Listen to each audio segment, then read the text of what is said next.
tema de la tarde. Veníamos hablando de que estas tres epístolas del apóstol Juan nos revelan nos revela mucha información, como lo dije desde el principio de la primera parte, que si seguimos analizando la primera, segunda y tercera de Juan, entenderemos muchas cosas, hermanos, que quizás no hayan quedado muy claras entre nosotros. Así que entonces, perdón mis hermanos.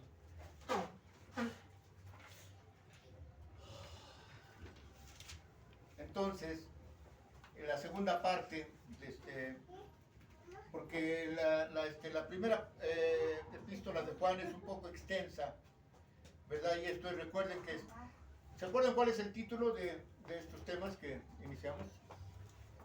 El punto, no. La primera epístola. No, señorita.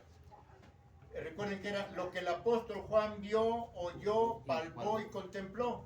¿Se acuerdan? Y esto, desde luego, es hacer hermenéutica de la palabra de Dios. O sea, tratar de interpretar lo que dicen todos esos textos para un mejor entendimiento de la congregación. Así que entonces iniciamos con esta segunda parte, donde también tiene el mismo título, lo que el apóstol Juan vio, oyó, palpó y contempló. ¿Qué es lo que palpó, oyó, contempló y vio? A Cristo, los milagros, no. Las visiones.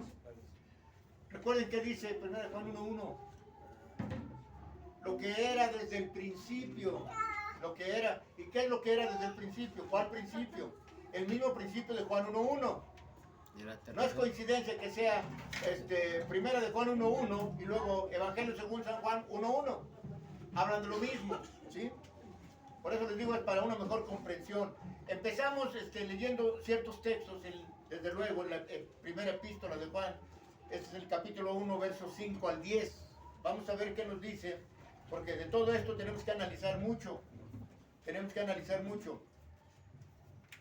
Leo, simplemente sitúense allí en primera de Juan, capítulo 1, versos 5 al 10. Voy a leerles, dice: Dios es luz. Este es el mensaje. ¿Qué anda haciendo ese niño?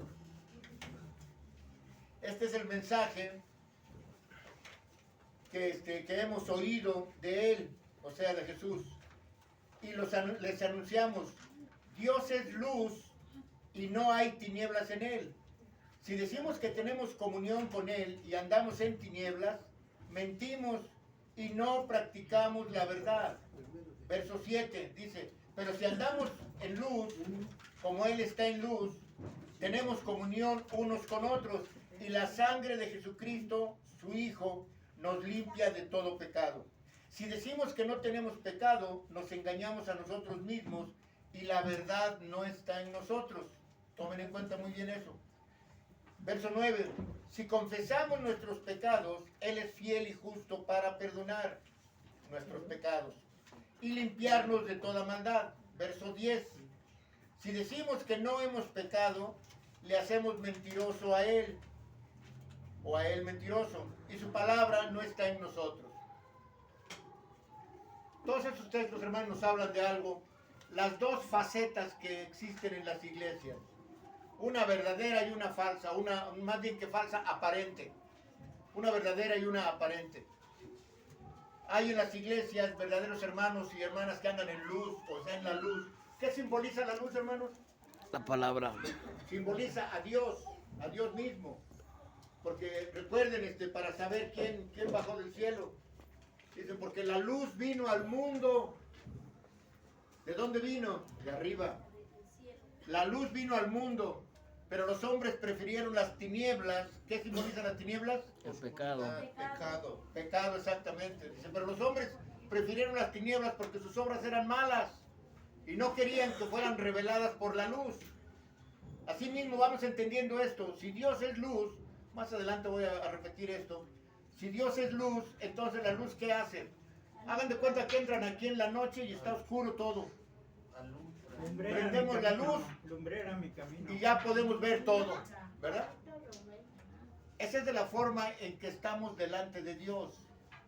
Nosotros escondemos cosas, hacemos cosas que según nosotros nadie nos vio, y lo hice en secreto y nadie sabe. Pero cuando llega la luz, que es Dios, Todo te ilumina todo, te pone o te desviste, vamos a llamarle de esa forma. nos desnuda. Te desviste, te quita todo aquello y ve Dios lo que hace. No me acuerdo los textos, pero hay unos textos donde Dios en el Antiguo Testamento le dice a un profeta, ven, vamos a ver lo que estos hacen en sus recámaras. Y hace que vea el apóstol, el profeta, que dentro de las recámaras de aquellos entonces, de los judíos, tenían dibujados dioses, tenían dibujados demonios, tenían dibujados animales, tenían dibujado toda clase de hechicería y de idolatría. Se ve lo que hacen estos en sus casas. O sea, lo hacían adentro de su casa y pensaban que nadie lo sabía. Pero Dios le dijo al profeta, ven y vamos a ver lo que estos hacen dentro de su casa. Asimismo, Dios dice a ver lo que hacen dentro de tu cuerpo, lo que piensas, lo que haces, lo que dices. Eso es lo que hace la luz, hermanos. Revela todo. Bueno, entonces, continuando con ese verbo principal, o sea, el verbo que era desde el principio, de la sección anterior que fue en la primera parte de los versículos 1 al 4, que era que decía Juan, anunciamos lo que vimos, lo que palpamos, lo que tocamos, eso es lo que les anunciamos, como decía en el verso 3 del anterior. Ahora comenzamos esta nueva porción insistiendo en el mensaje que Juan y los demás apóstoles habían oído. El hecho de decir a Jesús la noticia que hemos oído de parte de él. ¿De parte de quién habían oído la noticia? El ángel. No, De Juan. de Jesús mismo. Recuerden, está hablando aquí el apóstol Juan, y él era uno de los 12 apóstoles. Y los 12 apóstoles escucharon a Jesús por 3 años. Les llevó 3 años a Jesús preparar a sus discípulos, o sea, a sus apóstoles. Por eso es lo que dice Juan, lo que oímos de lo que era desde el principio. ¿Quién moraba en Jesús, el hombre? Dios mismo. Dios y el unigénito. Los que eran desde el principio. ¿Sí? Por eso vamos entendiendo las palabras que se dicen. Dice lo que habían oído a él decir, o sea Jesús, la noticia que hemos oído de parte de él, es decir, como los apóstoles que fueron comisionados, ¿sí? Les dieron esa tarea de anunciarnos a nosotros, la iglesia, lo que ellos habían visto, oído, palpado y observado, ¿sí? Eso es lo que nos anuncian. Entonces, Juan está recomendando la enseñanza única que Jesús trajo al mundo. ¿Por qué recomendaba Juan la enseñanza de Jesús? Porque recuerden que en Mateo 28, 18 en adelante, dice Jesús, toda potestad me es dada en el cielo y en la tierra, por tanto vayan y hagan discípulos, enseñándoles que retengan lo que yo les he enseñado. Por eso es que Juan y los apóstoles enseñaban, valga la redundancia, esa enseñanza de parte de Jesús.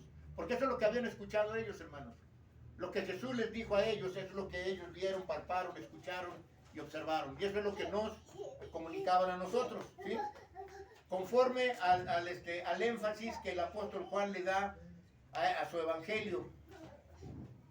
Fíjense bien que es notable el cambio del verbo que notamos en el verso 5, lo que leímos ahí en el verso 5, donde dice Dios es luz. Para expresar la transmisión de esta noticia, de que Dios es luz, ya que el mensaje que va a comunicar ahora es más urgente, este mensaje, más urgente y más solemne, o sea, más de santidad, ¿sí? La noticia que de parte de Jesucristo transmite el apóstol Juan, aquí dice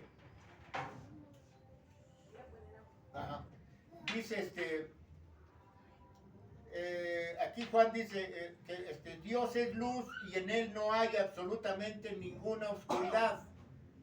Es literal. Literal, en Dios no hay ninguna oscuridad. O sea, ni un ápice de pecado en absoluto, nada. Todo Dios es santo, es santidad. Hace rato lo entonábamos, ¿no es así? 3 veces santo. Santo, santo, santo. ¿Se acuerdan? Bueno, entonces Dios es plenamente santo. No hay ninguna oscuridad en Él. Ninguna clase de algo malo o turbulento, literalmente. Y esta es la segunda definición de Dios que Juan nos ha transmitido, ya que la primera definición de Dios en Juan 4:24 dice ahí que Dios es espíritu, ¿sí? O sea, la primera definición que Juan hace de Dios es que Él es luz. La segunda definición en Mateo 4:24 dice que Él es espíritu. Hay en otros textos que dice que Dios es amor. Y así mismo, entonces, para no confundirnos, pongamos todo en un solo paquete. Para no estar, acá es luz, acá es amor, acá es ternura y acá es misericordia. No, todo en un solo paquete. ¿Cómo es eso? Dios es todo en todos. ¿Sí? Dios es todo en todo. Así que entonces, todo lo que Dios, de lo que Dios sabemos, se debe de entender de una sola forma, hermanos. Espiritualmente. No se debe de entender mundanamente. Ya que el ser divino de Dios y de Jesús difiere de los seres creados o procreados. Y ojo, estamos hablando de seres creados o procreados, no de seres engendrados, como fue el unigénito y el primogénito, ¿sí? Y ojo, mis hermanos, aquí se señala que el vocablo luz o la palabra luz ha de entenderse metafóricamente. ¿Qué significa eso? Vamos a verlo. Ahora bien, esta metáfora hace de dicho término un símbolo de doble sentido para poderlo entender. El primer sentido que da esta metáfora es que Dios es claridad. Dios es plenamente claro. Por decirlo de alguna forma entendible, es transparente.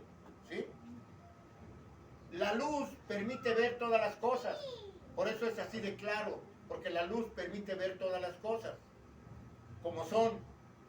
En la medida en que dicha luz de Dios ilumina todos los lados o facetas de las cosas o de las personas.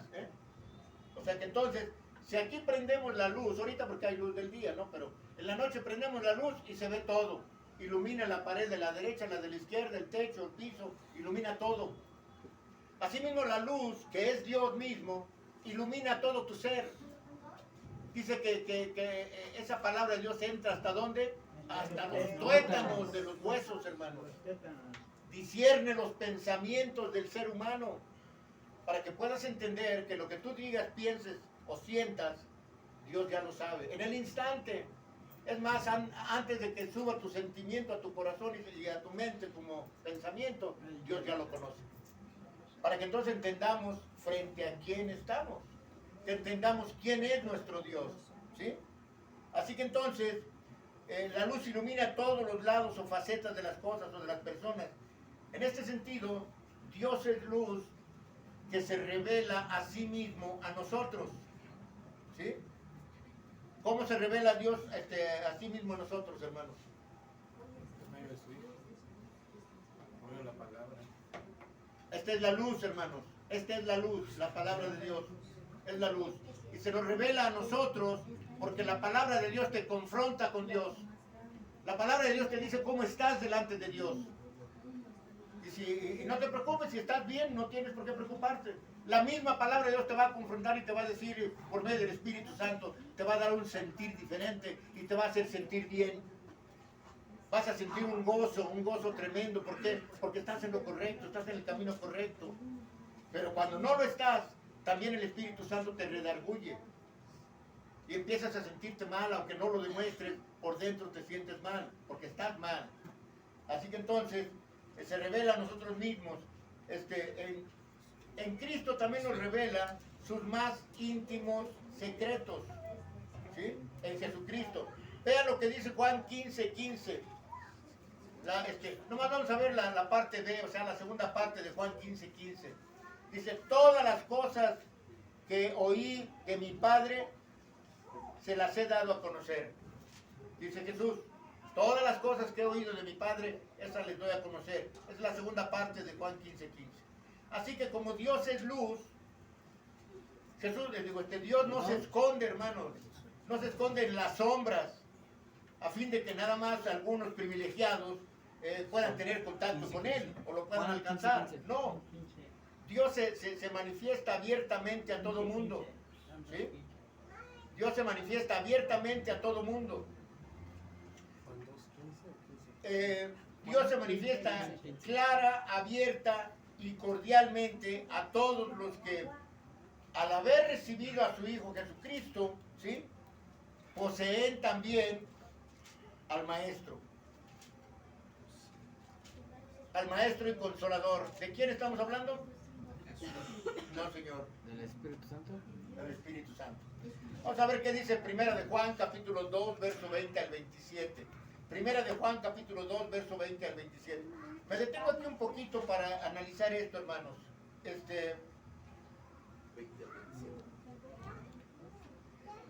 Así como le hice con el tema del Hijo de Dios, de tomar una porción y analizarla, o sea, hacer hermenéutica de esa parte, es interpretarla. Así mismo estamos haciendo aquí, ¿sí? Estamos interpretando una parte de Primera de Juan. Y esta parte ahorita es dentro del capítulo 2, que son 7 versículos, del 20 al 27, ¿sí? Así que entonces dice, pero ustedes tienen la unción del Santo. ¿Qué significa eso, mis hermanos? La unción de Dios.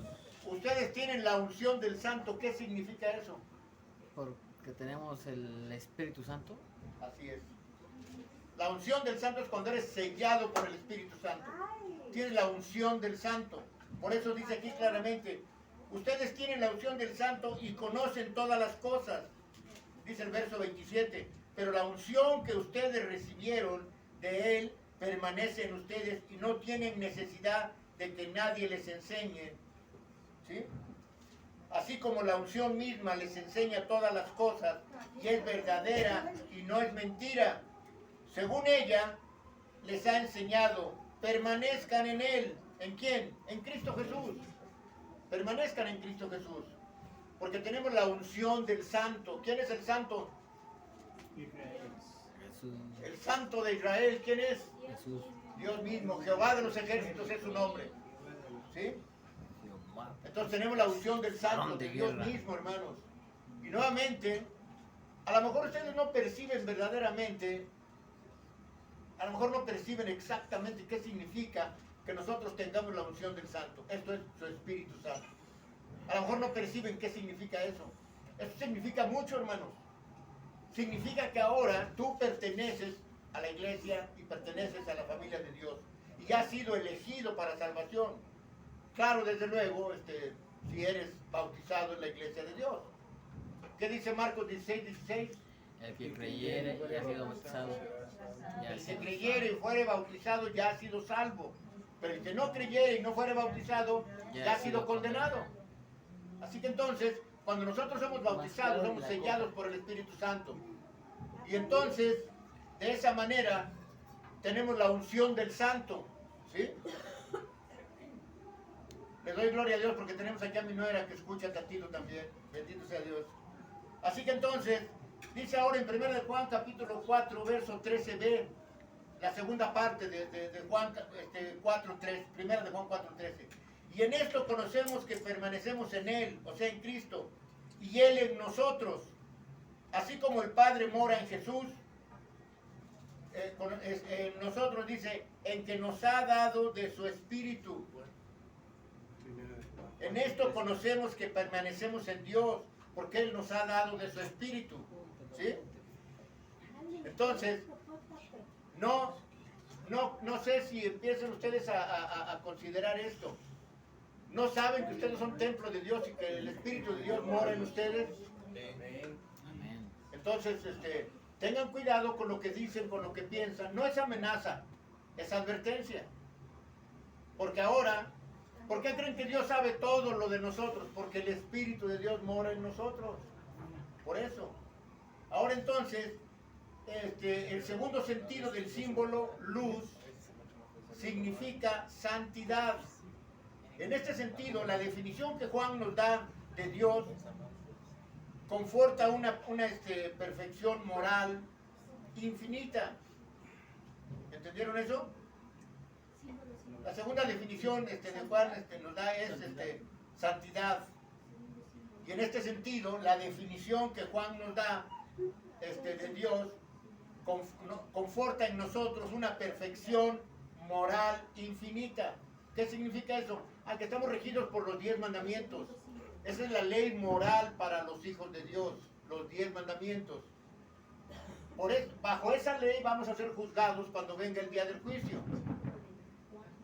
Y ahí se va a ver si primeramente conocías los mandamientos y segundamente los llevabas a cabo. Recuerden lo que hizo Esdras 7:10, dice que preparó su corazón, se entregó a Dios, estudió la palabra, la puso por obra y luego la enseñó. Eso es lo que debemos de hacer nosotros, ¿sí? Así que entonces, notemos que el apóstol no está diciendo que en Dios hay luz. No está diciendo eso. ¿Qué es lo que está diciendo? Que Dios es luz. Exacto.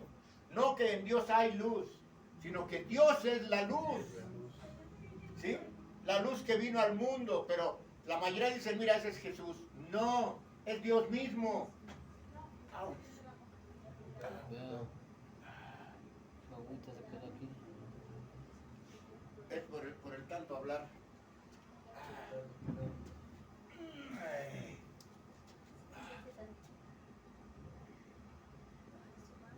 Ay. Me dio un dolorcito medio fuerte.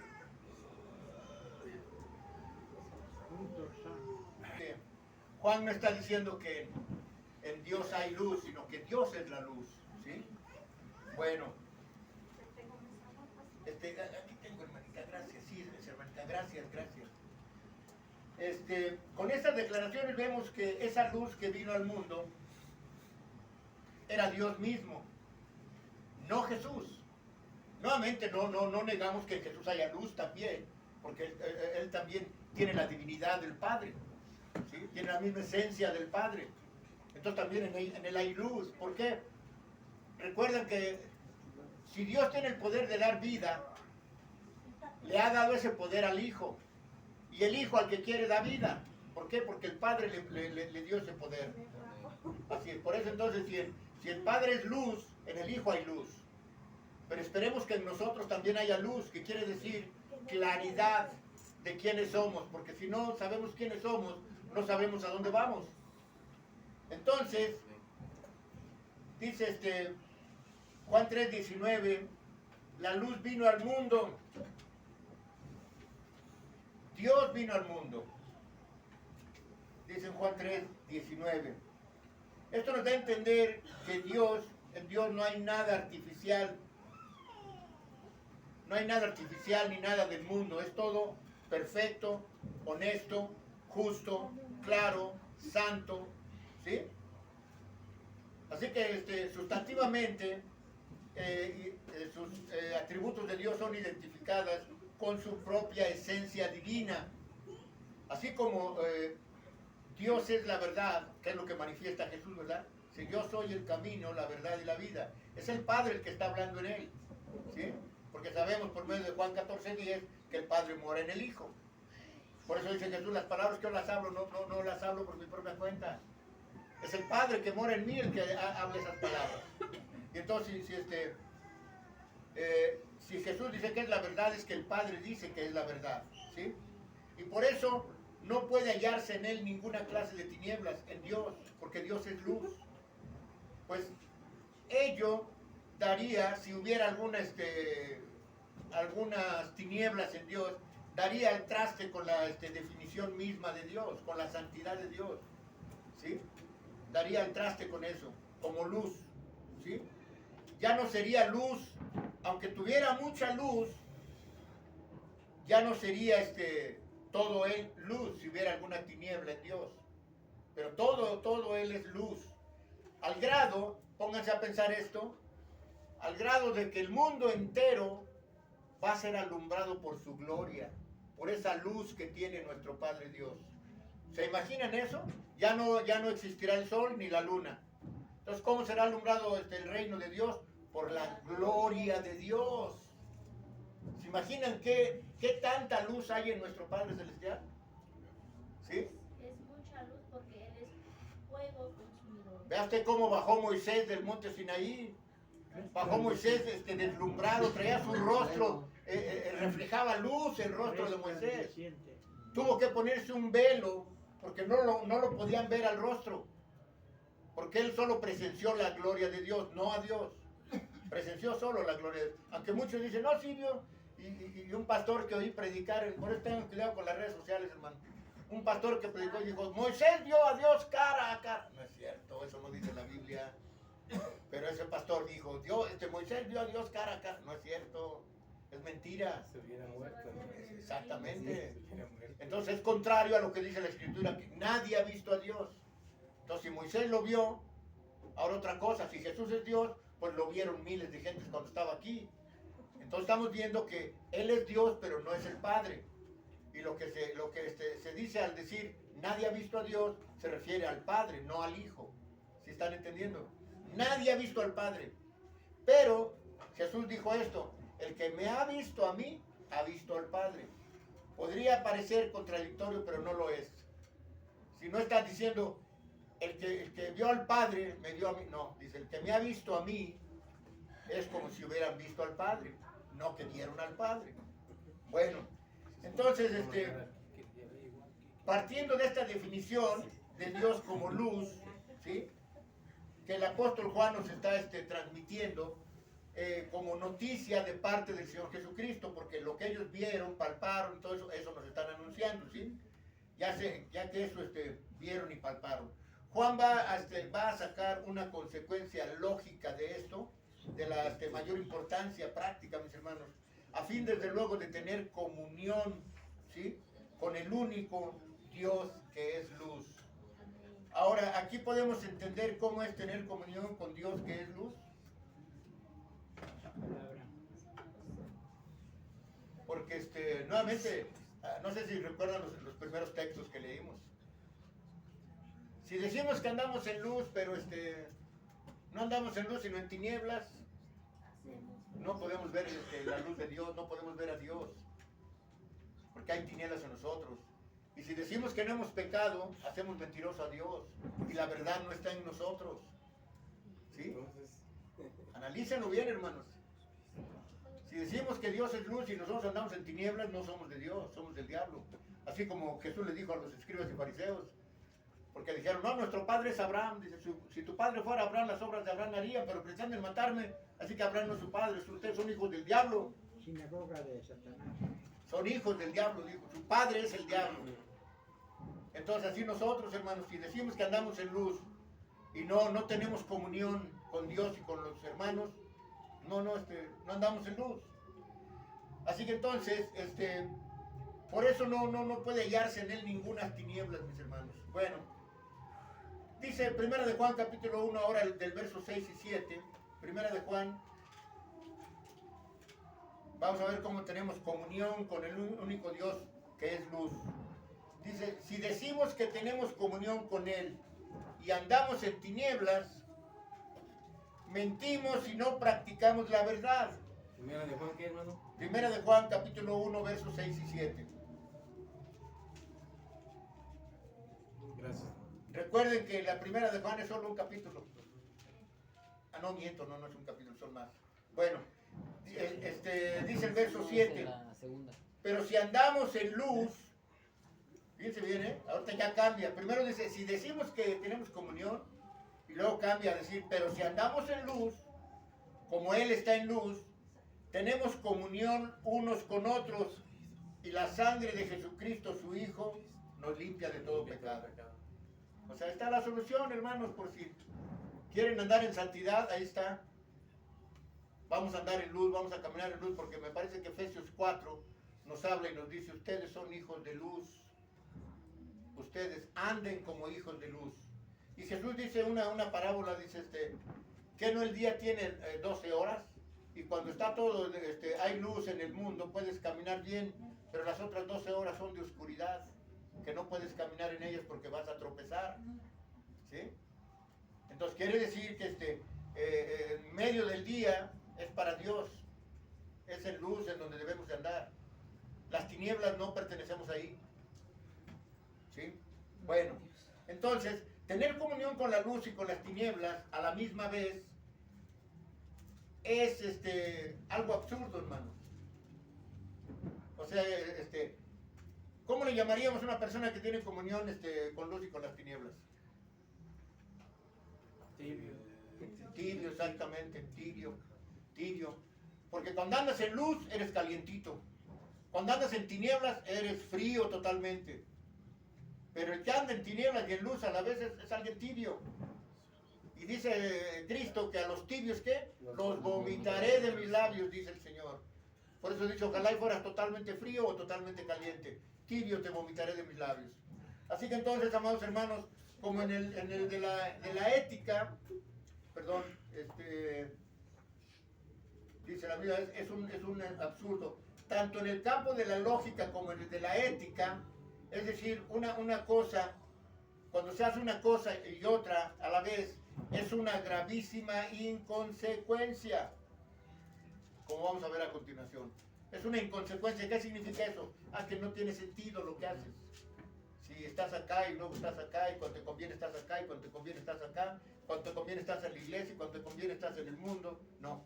Vamos a ver qué dice 2 Corintios capítulo 6, verso 14.